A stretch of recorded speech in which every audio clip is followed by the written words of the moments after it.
আগামীকাল তোমার ঢাকা ইউনিভার্সিটির পরীক্ষা না? পরীক্ষা নিয়ে অনেক বেশি টেনশন হচ্ছে।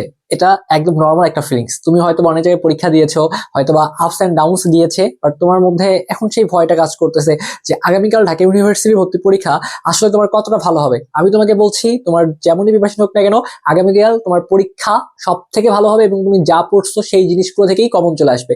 সো যারা আগামীকালকে পরীক্ষায় বসবা, এই ভিডিওটা না দেখে পরীক্ষা হলে যাওয়া আমি মনে করি উচিত হবে না। তুমি আজকের এই ছোট্ট একটা ভিডিও থেকে পরীক্ষার হলের গেম প্ল্যান এবং স্ট্র্যাটেজি গুলো সম্পর্কে একটা ক্লিয়ার ওভারভিউ পাবে। সো আমি প্রত্যেকটা বিষয় আজকে শেয়ার করবো। তোমার প্রিপারেশন যেমনই হোক না কেন, তুমি যদি জাস্ট এই জিনিসগুলো অ্যাপ্লাই করে আসতে পারো, ইনশাল্লাহ ভাইয়া তুমি যা পড়ছো ওইটা দিয়ে যদি সৃষ্টি করতে চায়, তোমার ভাগ্যে যদি থাকে, ইনশাল্লাহ তুমি একটা সিট মেক শিওর করতে পারবা। সো এই গেম প্ল্যান গুলো শেয়ার করার চেষ্টা করবো। সো সবাই একটু মনোযোগ সহ জাস্ট কথাগুলো শুনবা। আশা করি কেউ হতাশায় নাই, কেউ ডিপ্রেশনে নাই। যেহেতু এবছর তোমরা যারা 25 শিক্ষার্থী রয়েছে, প্রত্যেকটা পরীক্ষার মাঝখানে তুমি যদি দেখো কোনো সময়ই ফাঁকা নাই, তো যতটুকু প্রিপারেশন নিয়েছো ওইটা দিয়েই শেষ পর্যন্ত ফাইট করতে হবে। নতুন করে প্রিপারেশন নিব, নতুন করে কন্টেন্ট গোছাবো, নতুন করে মানে শুরু থেকে পড়বো, এটা তো অপশন নাই। তো যা পড়ছো, যতটুকু কন্টেন্ট মাথায় আছে ওইটা দিয়ে আমাদের চান্স ইনশিওর করতে হবে। সো প্রথমেই তোমাদের কিছু বেসিক ব্যাপার নিয়ে কথা বলার চেষ্টা করি। যেহেতু তোমাদের এই জায়গাটায় তোমাদের প্রশ্ন আসবে হচ্ছে ফিজিক্স থেকে প্রশ্ন আসবে, কেমিস্ট্রি থেকে প্রশ্ন আসবে, এরপর তোমার ম্যাথ থেকে প্রশ্ন আসবে এবং তোমার বায়োলজি থেকে প্রশ্ন আসবে। তো এই জায়গাটায় এমসিকিউর যে অবস্থাটা, দেখো এই জায়গাটা আমাদের একটা গেম প্ল্যান সাজাইতে হবে। এমসিকিউতে ফিজিক্স থেকে তোমার 15টা প্রশ্ন পাবা, কেমিস্ট্রি থেকে 15টা প্রশ্ন, ম্যাথ থেকে 15টা এবং বায়োলজি থেকে 15টা। এই যে তোমার 4 15 60টি যে এমসিকিউ আসবে, এইটাই আলটিমেটলি নির্ধারণ করবে তুমি ঢাকা ইউনিভার্সিটিতে পড়ার সুযোগ লাভ করবা কিনা। তো এই 60টা প্রশ্নের জন্য তোমাকে সময় দেওয়া হবে 45 মিনিট সময় দেওয়া হবে। তো এই যে 45 মিনিট রয়েছে, এই 45 মিনিটে তোমাকে একটা প্রপার গেম প্ল্যান সাজাতে হবে। এই গেম প্ল্যানটা আমি তোমাকে টাইম ম্যানেজমেন্ট যে সেকশনটা রয়েছে এই জায়গায় বুঝিয়ে দিচ্ছি। তো তুমি একটু টার্গেট রাখবা। আমি তোমাকে বলি, দেখো এই 60টা এমসিকিউ রয়েছে না, দেখো আজকে যখন আমি জগন্নাথ ইউনিভার্সিটির প্রশ্ন দেখলাম, তখন দেখে মনে হইলো যে সবসময় তোমাদেরকে বলি যে বায়োলজিতে উত্তর শুরু করবা। কারণ বায়োলজিতে উত্তর শুরু করলে কি হবে, যে তুমি অল্প সময় অনেক বেশি প্রশ্ন দাগাইতে পারবে, যেটা তোমার কনফিডেন্স বিল্ড আপ করবে যে তুমি চান্স পর দিকে এক প্যাক করে আগাচ্ছ। বাট যদি এমনটা হয় যে মনে করো ঢাকা ইউনিভার্সিটিতে এই 4টা সাবজেক্টের মধ্যে যে কোনো একটা সাবজেক্টে বা 2টা সাবজেক্টের প্রশ্ন কঠিন করবে এবং যে কোনো 2টা সাবজেক্টের প্রশ্ন সহজ করবে, তো যে জায়গাটায় প্রশ্ন সহজ আসবে আমাদের কিন্তু ওইটা দিয়ে আমাদের স্টেপ নিতে হবে। বাট তুমি যদি চিন্তা করো যে না, বায়োলজিতে উত্তর করা শুরু করছি, বায়োলজির প্রথম 4টা প্রশ্ন 1 2 3 4 একটাও পাই না, মনে হয় আমার চান্স হবে না, ব্যাপারটা কিন্তু এরকম না। প্রথম 4টা পারো না, 5 নম্বরটা দেখো, 5 নম্বর পারো না, 6 নম্বর দেখো, এইভাবে বায়োলজির প্রশ্নগুলো একবার শেষ করতে হবে, যেটা আমি টাইম ম্যানেজমেন্ট সেকশনে কথাবার্তা বলতেছি। তো এটাই তোমাকে একটা, আমি জাস্ট একটা কনসেপ্ট তোমাকে শেখাতে চাচ্ছি যে 4টা সাবজেক্ট 4টাই সহজ আসবে না, একটা বা 2টা প্রশ্ন তারা কঠিন করবেই। এখন কঠিনটা নর্মালি তারা যে জায়গাটায় করে, তারা ফিজিক্সের প্রশ্ন কঠিন করে অথবা তারা ম্যাথের প্রশ্ন কঠিন করে। তো যেটাই কঠিন করুক না কেন, এটা নিয়ে মাথা ব্যথা করা যাবে না। তোমাকে এই 60টা প্রশ্ন খুব সুন্দরভাবে এটা তোমার কাভার করে আসা লাগবে। এবং তোমাকে যখন তুমি তোমার প্রথমত ওএমআর পাবা, তারপর তোমার যে প্রশ্নপত্র ছেঁড়া ফাটা আছে কিনা, সবগুলো প্রশ্ন ঠিকঠাক আছে কিনা, এবং তারা যে তোমাকে একটা ডিরেকশন দিয়ে দিবে, ওটা তুমি ফলো করবে। এটা ফলো করলেই হবে, টেনশন নেওয়ার কিছু নাই। আবার অনেকেই প্রশ্ন করো যে বেসিক ব্যাপার স্যাপার নিয়ে, ভাইয়া আসলে পাস কি আলাদা করতে হবে কিনা। না, এখানে তোমার এই 60টার মধ্যে কোনো সাবজেক্ট আলাদা পাস করতে হবে না। এই 60টার মধ্যে তুমি যদি 24 পাও তাহলে পাস, এবং তোমার রিটেন প্রত্যেকটা সাবজেক্ট থেকে তোমার ফিজিক্স থেকে 10, কেমিস্ট্রি 10, ম্যাথ 10, বায়োলজি 10, এই 40, এই 40-এর মধ্যে 12 পাইলে পাস। তাহলে এই 24 আর 12 তোমার চলে আসছে 36। সবাই জানো 36 পাইলেও কিন্তু তোমার চান্স হবে না। ঠিক আছে, তোমাকে এই এমসিকিউ যে 24টা এমসিকিউ মানে এখানে কারেক্ট করতে বলছে তারা পাশের ক্ষেত্রে, বাট তোমার টার্গেট থাকা লাগবে 38+। তুমি যদি এমসিকিউতে 38 থেকে 40-এর কাছাকাছি নাম্বার তুলতে পারো, তখন তোমার লিখিত খাতা দেখবে, এবং লিখিত খাতা দেখলেই ইনশাল্লাহ তোমার কপালে থাকলে চান্স হয়ে যাবে। তো এখন আমরা এখান থেকে একটা জিনিস মানে কনসেপ্ট বুঝলাম যে কোনো সাবজেক্টে আলাদা আলাদা পাস করতে হচ্ছে না, এটা নিয়ে প্যারা খাওয়ার কিছু নাই। এখন চান্স পেতে কতগুলো দেখাবো এটা আমি শেষে বলে দিব। আর একটা ব্যাপার যে ভাইয়া আসলে আমরা রাপ কোথায় করবো, তো প্রশ্ন তোমার যেটা দেওয়া থাকবে ওই প্রশ্নের যে ক খ গ ঘ 4টা যে অপশন আছে, ক খ গ এবং ঘ, এই অপশনটা তুমি টিক মার্ক দিবা না, এবং কোনটা সঠিক কোনটা ভুল এটা দাগাবে না। না দাগায় প্রশ্নের আনাচে কানাচে যত জায়গা রয়েছে তুমি যদি সেখানে লিখে ভাষায় ফেলো, তাহলে কোনো সমস্যা হবে না। এবং তোমাকে যেটা বললাম যে পরীক্ষা শুরুর আগে তোমাকে একটা ডিরেকশন দিয়ে দেবে, এটা নিয়ে প্যারা খাওয়ার কিছু নাই। তার কোনো অপশনে দাগাবে না, তাহলে সমস্যা হবে না। এখন আসি মেইন পয়েন্টে, যে ভাইয়া আমাদের যে এই যে গেম প্ল্যান এবং স্ট্র্যাটেজি, আপনি তো বললেন যে প্রথমত যেখানে আমাকে 38 থেকে 40টা কারেক্ট করতে হবে, ফাইন, ওকে ফাইন। তো এই সময়টা আমি কিভাবে সাজাবো, তো আমি আসলে একটু টাইম ম্যানেজমেন্ট নিয়ে কথাবার্তা বলার চেষ্টা করি।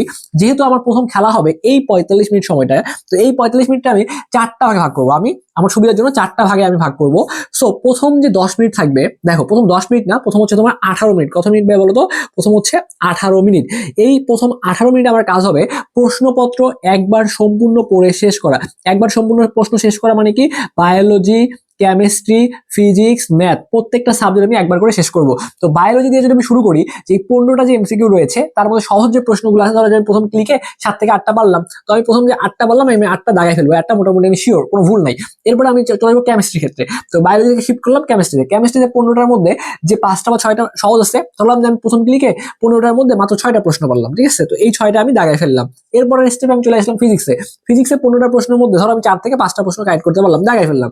তো এরপরে আমি চলে আসবো ম্যাথের যে 15টা প্রশ্ন আছে, এখানে ধরো তুমি 3 থেকে 4টা প্রশ্ন তুমি কাইট করছো, তাহলে এখানে তোমার 8, 6, 14, তাহলে 14, আর এখানে তোমার 5 হচ্ছে 19, 20, 21, 22, 23। তাহলে তুমি দেখো প্রথম যে স্টেপটা যে 18 মিনিট, এখান থেকে তুমি 23 থেকে 25টা প্রশ্ন দাগাইতে পারো, ঠিক আছে, যদি আরেকটু বেশি পারো কোনো সমস্যা নাই, যেহেতু তুমি প্রথম 18 মিনিটে প্রথম একবার একটা স্টেপ শেষ করছো, একটু টার্গেট রাখবা যে প্রথম 18 মিনিটে বায়োলজির কিছু বেশি দাগাইতে, বা সব মিলে তুমি যদি গড়ে যদি অ্যাভারেজ বলি, অ্যাভারেজে 25টা প্লাস দাগাইলে এটা খুব ভালো একটা স্কোর। এবং তুমি যে কাজটা করবা সেটা হচ্ছে এই জায়গাটায় তুমি দেখে দেখে যে প্রশ্নগুলো উত্তর করতে পারো, এই দেখে দেখে যে উত্তরগুলো করতে পারো সেগুলো 18 মিনিটে দেখাবা। এরপরে যে 2 নম্বর যে স্টেপ, এটা হচ্ছে স্টেপ 1, আর এটা হচ্ছে তোমার এটা হচ্ছে স্টেপ 2। তো এই স্টেপ 2 এর মধ্যে তুমি যে কি করবা, ছোট ছোট ম্যাথ, ঠিক আছে, ছোট ছোট ম্যাথ যেগুলো আছে এই ছোট ছোট ম্যাথ গুলা করবা, এবং যেগুলো হালকা চিন্তা করতে হয়, ছোট ছোট ম্যাথ প্লাস চিন্তা করতে হয়, এই টাইপের প্রবলেমগুলো তুমি এখানে দেখাবা। তো আমি তোমাকে বলবো এখানে প্রথম স্টেপে তোমার 25 থেকে 26টা খুব ভালো স্কোর, তুমি 25 থেকে 26টা দেখাবা। এরপরে 10 মিনিট তুমি দেখবা, এরপর 10 মিনিট যেগুলো তোমার ছোট ছোট ম্যাথ করতে হয়, চিন্তা করতে হয়, এভাবে চিন্তা করে তুমি মনে করো যে ফিজিক্সের দাগাইলা 2টা, ম্যাথের দাগাইলা 2টা, বায়োলজির দাগাইলা 2টা, এরপরে কেমিস্ট্রি থেকে দাগাইলা মনে করো একটাই দাগাইলা, কথার কথা, ঠিক আছে, তাহলে তোমার 2, 4, 5, 6, 7টা আসতেছে। আমি ধরলাম 7টা না, তুমি এখান থেকে মনে করো সব মিলে ধরো 6 থেকে 7টা তুমি দাগাইছো, 6 থেকে 7টা তুমি দাগাইছো। তাহলে স্টেপ 2 তে প্রথম স্টেপে 18 মিনিট, তারপরে 10 মিনিট সময় দিলা, তাহলে 18 প্লাস 10 তোমার অলরেডি কিন্তু ভাইয়া 28 মিনিট সময় চলে গিয়েছে।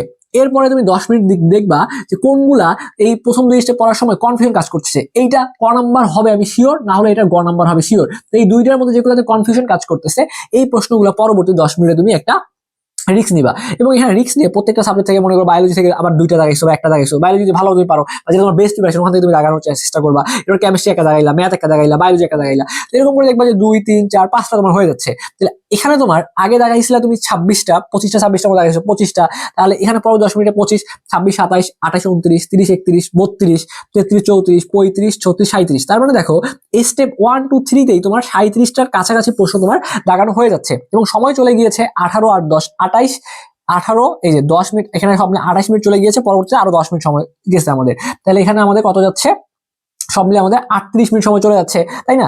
আচ্ছা, এখানে এই যে 38 মিনিট সময় গেল, এরপরে আমাদের সময় রয়েছে 7 মিনিট, এরপরে আমাদের 7 মিনিট সময় রয়েছে, তাই না? আরো আমাদের অবশিষ্ট সময় আছে কয় মিনিট, 7 মিনিট এবং সময় রয়েছে 38, 39, 40, 41, 42, 43, 44, 45। এই যে ভাইয়া তোমার 7 মিনিট, এই 7 মিনিটে তোমাকে আরো কিছু প্রশ্ন দাগাইতে হবে। এই যে আমি যেখানে একটা জিনিস লিখে রাখছি যে কতগুলো প্রশ্ন দাগাবো বা কতগুলো দাগানো সেভ, এটা তুমি বুঝতে পারবা, যেহেতু প্রশ্ন বিগত বছর মানে গুলাতে আলোকের সাপেক্ষে আমি বলি, কারণ প্রশ্ন না দেখে তো বলতে পারবো না যে আসলে প্রশ্ন কঠিন সহজ হয়েছে। বাট তুমি যদি ওভারঅল চিন্তা করো, তোমাকে 40 প্লাস মানে দাগাইতে হবে, মোটামুটি তুমি 40-45টা দাগাবা, এবং দাগায় তুমি 40টা দাগালে 40টা তোমার কারেক্ট হবে না। তো সেক্ষেত্রে তুমি টার্গেট রাখবা যে যেহেতু 60টা প্রশ্ন রয়েছে, 43, 44 বা 45 পর্যন্ত দাগানো উচিত, 45 দাগানো উচিত, তাছাড়া আসলে চান্স পাওয়া ডিফিকাল্ট। তো তোমার এই 7 মিনিটে আরো যে প্রশ্নগুলো রিস্ক নেওয়া যাবে, যেগুলো একটু মনে পারবো, এই প্রশ্নগুলো এখানে দাগাবা। তুমি যদি মনে করো কথার কথা তোমার যদি 40টা হলে তুমি মোটামুটি সেফ জোনে, আর কোনো প্যারাই নাই, বাট তুমি 40টা দাগাইছো, এই 40টা দাগাইলে তুমি পরীক্ষায় পাবা 35, 40 দাগায় তুমি কখনোই 40 পাবা না, 40 দাগায় নাম্বার কমে নেগেটিভ খেয়ে দেখবা যে 35-এ নেমে গেছে। তো ওই জায়গাটা থেকে তুমি যদি মনে করো 45টা বা 46টা বা 47টা দাগাও, এখান থেকে নেগেটিভ সবকিছু খেয়েও যদি তোমার 36টা বা 37টা আসে, তাহলে কিন্তু তোমার প্লাস পয়েন্ট। তাহলে এখানে তোমার যদি ধরো যে 37 যদি চলে আসে সবকিছু বাদ দিয়ে, এবং তোমার যে লিখিত যে অংশটা রয়েছে, লিখিত ক্ষেত্রে কোনো প্রশ্ন ফাঁকা রাখবে না, যেহেতু প্রত্যেক সাবজেক্টে 10টা করে প্রশ্ন আসবে, মানে 10 নম্বরের প্রশ্ন আসবে, তার মানে 4টা করে প্রশ্ন 2.5 মার্ক করে, তাহলে এখানে তোমার 10 মার্ক করে আসতেছে। তো যেটা একদমই পারতেছো না সেটা সূত্র লিখবা, 2-1 করে লিখবা, যা পারো লিখে আসবা। ওইখান থেকে তোমার যে মনে করো যে 40 নাম্বার রয়েছে, 40 এবং তুমি যদি 20ও পাও ভাইয়া, তাহলে তোমার এইদিকে 7, 3 আর 2, 5, 57 চলে আসতেছে। আর জিপিএ তো 20 নাম্বার আছে, তো জিপিএর 20 নাম্বার যোগ করলে এদিকে তোমার 7, 5 আর 2, তোমার 7 চলে আসতেছে। ওকে, তো তার মানে তোমার যদি জিপি আমি বাদ দেই, তাহলে জিপি বাদ দিয়ে তোমার যদি 57 মতো চলে আসে, 7 3 2 5, 57 আশেপাশে চলে আসে, বা 57 থেকে তোমার যদি 60 মধ্যে থাকে, তাহলে তোমার চান্স পাওয়ার খুব ভালো একটা সম্ভাবনা রয়েছে। তাহলে যারা প্রশ্ন করতেছো কাটমার্ক কত হবে, তোমার টার্গেট রাখাই লাগবে যে 57 প্লাস যেন তোমার সবকিছু বাদ দিয়ে টেকে। তো 57 প্লাস টিকলে তোমার এখানে চান্স পাওয়ার ভালো পসিবিলিটি রয়েছে। তো এই গেম প্ল্যান এবং স্ট্র্যাটেজি ফলো করো, মাথা ঠান্ডা রাখো। আসলে আলটিমেটলি দেখা যায় অনেকে ভালো প্রিপারেশন নিয়েও চান্স ইনশিওর করতে পারে না। তুমি যে কন্টেন্টগুলো পড়ছো, তুমি যদি একটু ঠান্ডা মাথায় একটা গেম দিয়ে আসতে পারো, ইনশাল্লাহ কিন্তু তোমার চান্স হয়ে যাবে। তো এই জন্য কখনোই হতাশ হওয়া যাবে না, যা পড়ছো ওইটা নিয়ে লাফাই পড়ো, ভালো মতো পড়াশোনা করো, তোমাদের প্রতি বিশ্বাস রয়েছে, তোমরা পারবা। ওকে।